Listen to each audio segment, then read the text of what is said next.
हे दोस्तों, आज हम एक्सप्लेन करने वाले हैं एलियन अर्थ के एपिसोड नंबर 6 की कहानी को। इसके सारे प्रीवियस एपिसोड हमने एक्सप्लेन किए हुए हैं। ये एक साइंस फिक्शन वेब सीरीज है जहां धरती पर एक बहुत बड़ा स्पेसशिप आकर क्रैश हो जाता है और उस शिप के अंदर बहुत सारे एलियंस थे। तो अब धरती के लोग उन एलियंस से कैसे बच पाएंगे, तो ये सब जानने के लिए चलते हैं एपिसोड 6 की कहानी में। शुरुआत में हम वेंडी को देखते हैं जो लैब के अंदर बैठी हुई है। इस लैब के अंदर काफी सारे एलियंस हैं। एक एलियन तो अभी भी अंडे के अंदर से निकला है और वो एलियन यहाँ से सीधा वेंडी की तरफ जाता है। वेंडी और इस एलियन के बीच में शीशे की दीवार है। वेंडी इस एलियन से इसी की आवाज में बात करने की कोशिश करती है क्योंकि वेंडी ने ये आवाज सीख ली है। कर्श और वेंडी का भाई हरमीत ये सब देख रहे हैं। हरमीत अपनी बहन को लेके बहुत ज्यादा डरा हुआ है। वो कर्श से पूछता भी है कि क्या मेरी बहन सुरक्षित है। हरमीत कहता है कि चिंता मत करो, ये एलियन तुम्हारी बहन के आगे कुछ भी नहीं है। ऐसा लगा लो कि हाथी के सामने चींटी हो। हरमीत अभी भी यही सोच रहा है कि मैं अपनी बहन को यहाँ से ले जाऊंगा, बस किसी तरह करके वो यहाँ से ग्रेजुएट हो जाए। लेकिन कर्स कहता है कि बॉय कोलियर तुम्हें अपनी बहन को यहाँ से कभी नहीं ले जाने देगा।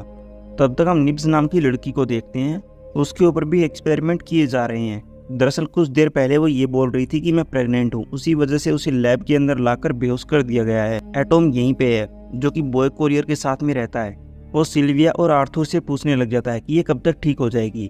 सिल्विया कहती है कि इसमें टाइम लगेगा, इसे थेरेपी की जरूरत होगी। लेकिन एटॉम कहता है कि मुझे नहीं पता, ये जल्दी ठीक हो जानी चाहिए और हो सके तो इस लड़की की सारी यादें मिटा दो। आर्थर कहता है कि ऐसा पॉसिबल नहीं हो सकता। अगर हमने सारी यादें मिटा दी तो फिर इस लड़की को कुछ भी पता नहीं चलेगा। मैं ऐसा काम नहीं कर सकता। एटॉम कहता है कि तुम्हें ये काम करना होगा। अगर तुम ये काम नहीं करोगे तो अपना बोरिया बिस्तर समेटो और यहाँ से निकल जाओ। इन सिल्विया कहती है कि ठीक है, मैं ये काम कर दूंगी, इसकी सारी मेमोरीज को मिटा दूंगी। और आज से 3 हफ्तों बाद बाकी सिंथेटिक के साथ में ये भी वहाँ पे होनी चाहिए स्टेज के ऊपर। और अगर उस टाइम पे इसने गड़बड़ की तो मैं सिल्विया तुम्हें भी जान से मार दूंगा। हरमीत की बहन भी वेंडी उसके पास में आती है। वो कहता है कि तुम सच में बहुत अच्छा काम कर रही हो, लेकिन सच बताऊं तो जिन क्रिएचर के साथ में तुम बातें कर रही हो वो सच में किलर हैं। उन्हें इस धरती पे नहीं होना चाहिए था। वेंडी कहती है कि किलर तो हम भी हैं, लेकिन इन स्पीसीज को वक्त चाहिए धरती पर ढलने का। हरमीत अपनी बहन को बोलता है कि चलो ठीक है, हम बहस नहीं करते, बस तुम यहाँ पे कुछ दिन और गुजार लो, फिर हम दोनों यहाँ से निकल जाएंगे। उसकी बहन वेंडी कहती है कि अगर मैं यहाँ से ना जाऊँ तो, और इतना बोल के चली जाती है। वहीं किसी दूसरी जगह पे बॉय कोलियर और यूतानी इन दोनों के बीच में बातचीत होती है। इन दोनों की एक मीटिंग होती है। एक वकील इन दोनों के बीच में बातचीत करवाता है। सबसे पहले यहाँ पे यूतानी बोलती है। वो बताती है कि बॉय कोलियर की जगह पे जो प्लेन क्रैश हुआ है वो मेरा प्लेन है और उस प्लेन के अंदर जितनी भी चीजें हैं और जितना भी डेटा है वो सारा का सारा मेरा है। लेकिन बीच में बॉय कोलियर बोल पड़ता है। वो कहता है कि तुम्हारी क्रैश की वजह से मेरे बहुत सारे लोग मारे गए हैं, मेरी 3 बिल्डिंग्स का नुकसान हो चुका है, इसलिए हम दोनों को सीधे मुद्दे की बात करनी चाहिए। बॉय कोरियर कहता है कि तुम उस प्लेन को ले जा सकती हो, लेकिन प्लेन के अंदर जो चीजें मौजूद है तुम उन्हें नहीं ले जा सकती। क्या पता ये प्लेन क्रैश करवाया गया हो, तुम्हारे पायलट ने पी रखी हो, इसीलिए इन्वेस्टिगेशन करवाने का मेरा हक है। यूतानी कहती है कि हम ऑलरेडी इन्वेस्टिगेशन कर रहे हैं। वो कहता है कि अच्छा, तो तुम अब मेरे इलाके में आके इन्वेस्टिगेशन भी करोगी, ये हक तुम्हें किसने दे दिया। तो ये भी कहता है कि तुम जो स्पेसमैन चुरा के लेके आई हो स्पेस के अंदर से, उसके लिए तुमने बहुत सारे कानून तोड़ दिए हैं और उसके लिए तुम्हें जेल भी हो सकती है। वो ये कहती है कि हाँ मैंने कानून तोड़े हैं, लेकिन अब तक प्लेन अगर क्रैश न होता तो ये स्पेसिमेन अपनी सेफ जगह तक पहुंच चुके होते। वो ये भी कहती है कि तुम्हारा जो नुकसान हुआ है उसके लिए हम तुम्हें 2000 करोड़ और देने वाले हैं। इस चीज से बॉय कोलियर खुश होता है। तो बॉय कोलियर ये भी कहता है कि तुम अपने स्पेसिमेन को ले जाना, लेकिन एक बार क्वारंटीन खत्म हो जाए उसके बाद तुम यहाँ से ले जाना। तुम्हारे साथ में मीटिंग बहुत अच्छी रही। और बॉय कोलियर इतना बोल के चला जाता है। बॉय कोलियर के साथ में उसी के लोग थे और यूतानी के साथ में भी उसके लोग थे। उसी वजह से कर्श और मोरो इन दोनों की मुलाकात लिफ्ट के अंदर हो जाती है। ये दोनों एक दूसरे की बॉडी को लेके ताने मारते हैं। मोरो कहता है कि तुम तो एक सिंथेटिक बॉडी हो, तुम्हें इंसानी जीवन के बारे में क्या पता। कर्श कहता है कि तुम तो पूरी तरह ना तो इंसान हो ना ही मशीन हो, तुम्हें जब मारा जाएगा तो तुम्हें चोट भी लगेगी, शायद तुम्हें तुम्हारी फैमिली की भी याद आती होगी। इस तरह से छोटी सी बहस और नोकझोंक होती है। ये दोनों अपने अपने रास्ते से चले जाते हैं। हम सिल्विया को देखते हैं जो निब्स की यादों को मिटाने में लगी हुई है। निब्स की वो यादें मिटा दी जाती हैं जब निब्स उस बिल्डिंग के अंदर गई थी जहाँ उसने क्रिएचर देखे थे, और इस तरह से उसकी ये वाली मेमोरी मिट जाती है। निब्स को जब होश आता है तब उसके पास में वेंडी बैठी हुई थी। वेंडी पूछती है कि तुम्हें अब कैसा महसूस हो रहा है। निब्स कहती है कि मैं तो ठीक हूँ, मुझे क्या होगा। वेंडी कहती है कि तुम ये बोल रही थी कि तुम प्रेग्नेंट हो, निब्स कहती है कि मैंने ऐसा कभी नहीं बोला। वेंडी कहती है कि तुमने बोला था, तुम जब उस बिल्डिंग के अंदर गई थी जहाँ पे क्रिएचर थे, उस जगह से आने के बाद तुमने ये लाइन बोली थी। लेकिन निब्स को तो ये भी याद नहीं कि वो बिल्डिंग के अंदर गई थी, उसने क्रिएचर देखे थे। इससे वेंडी समझ जाती है कि निब्स की यादें मिटा दी गई हैं। हम स्लाइटली को देखते हैं, वो भी यहाँ पर मोरो से बातें कर रहा है, लेकिन तभी वहाँ पे समी आ जाता है।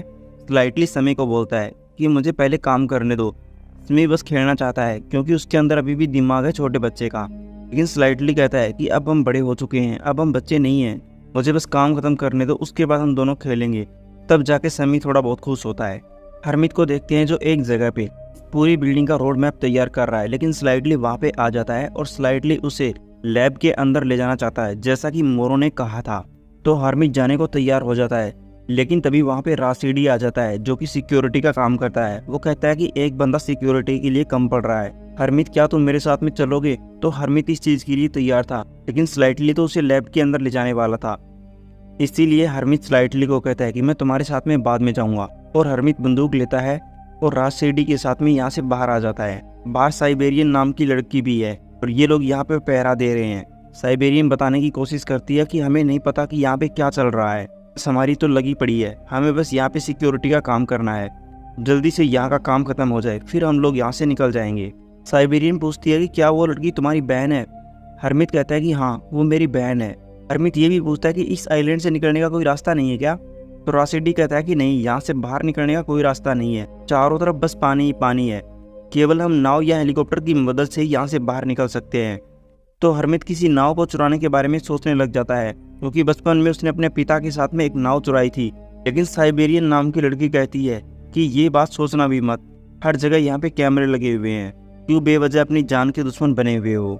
हम वेंडी को देखते हैं, वो भी यहाँ पे उन क्रीचर के साथ में बातें करने में लगी हुई है, उनके तौर तरीके सीख रही है। और क्यूतानी भी अपने लोगों के साथ में इसी तरफ आ रहा है।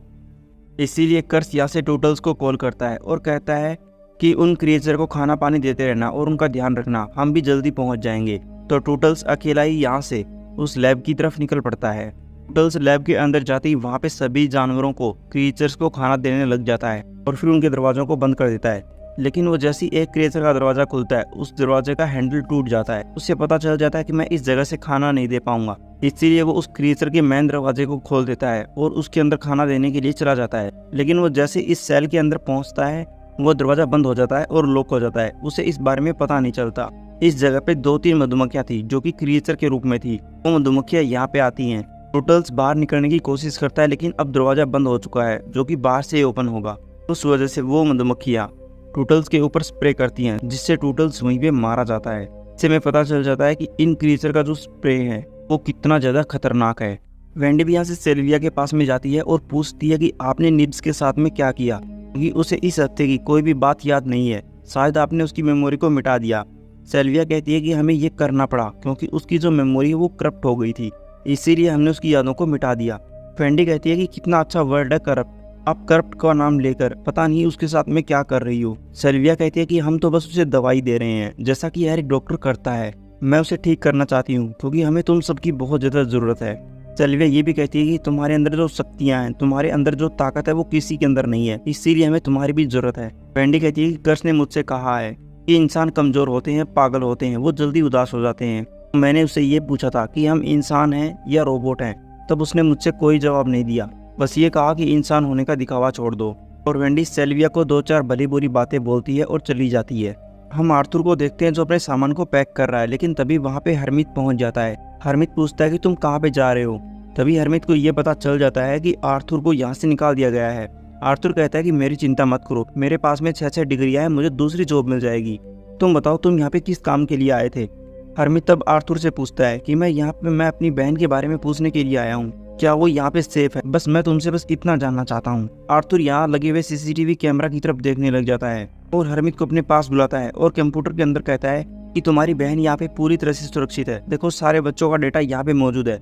लेकिन कंप्यूटर के अंदर वो उसे कुछ भी नहीं दिखाता, बल्कि वो वहाँ पे कुछ टाइप कर देता है और कहता है कि अपनी बहन को यहाँ से लो और निकल जाओ, और वो उसे एक पासवर्ड भी दे देता है।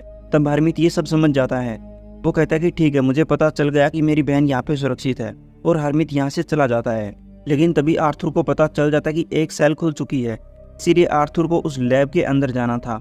स्लाइटली भी लैब के चारों तरफ घूम रहा है। वो ये काम चाह के भी नहीं कर सकता, लेकिन मोरो उसके दिमाग के अंदर है। मोरो कहता है कि तुम्हें ये काम करना ही होगा, अगर तुम ये काम नहीं करोगे तो मैं तुम्हारी माँ को मार दूंगा। तो मोरो कहता है कि ठीक है, मैं ये काम कर दूंगा। लेकिन तभी वहाँ पे आर्थर पहुँच जाता है। आर्थर इस लैब के अंदर जाके देखता है जो टोटल्स नाम की इनकी जो सिंथेटिक थी वो मारा जा चुका है। अब स्लाइटली के पास में भी यही एक मौका था। आर्थर टोटल्स को बाहर निकालने लग जाता है। तब स्लाइटली चुपके से यहाँ बाकी एलियंस के दरवाजे खोल देता है, जिससे सारे क्रिएचर आज़ाद हो जाते हैं। अब ये चीज़ आर्थर को पता चल जाती है कि क्रिएचर आज़ाद हो चुके हैं, इसीलिए वो भी लैब से बाहर जाने लग जाता है। लेकिन लैब के बाहर स्लाइटली खड़ा है। आर्थर स्लाइटली को कहता है कि प्लीज़ बाहर से दरवाज़ा खोल दो, ये दरवाज़ा अंदर से लॉक हो चुका है। लेकिन स्लाइटली दरवाज़ा नहीं खोलता, क्योंकि वो चाहता भी यही था। लेकिन जब जो क्रिएचर आज़ाद हुआ है, वो क्रिएचर यहाँ पे आते ही आर्थर के ऊपर हमला कर देता है, जिससे आर्थर वहीं पे बेहोश हो जाता है। तब स्लाइटली दरवाज़ा खोल के लैब के अंदर आता है। मोरो ने उसे ये कहा था कि 2 दिनों तक उसे उस इंसान को छुपाए रखना होगा, इसीलिए स्लाइटली एक वेंट के अंदर छुपा देता है और खुद भी उस वेंट में चला जाता है। और इसी सस्पेंस के साथ में ये एपिसोड यहीं पे पूरा हो जाता है। आशा करते हैं दोस्तों आपको हमारी एक्सप्लेनेशन पसंद आई होगी। अब हम आपसे मुलाकात करते हैं इसके नेक्स्ट एपिसोड की एक्सप्लेनेशन के साथ। इसी तरह की और भी latest science fiction web series को देखने के लिए आप हमारे चैनल को सब्सक्राइब करना मत भूलना। तब तक खुश रहना और अपना ख्याल रखना। Thank you for watching.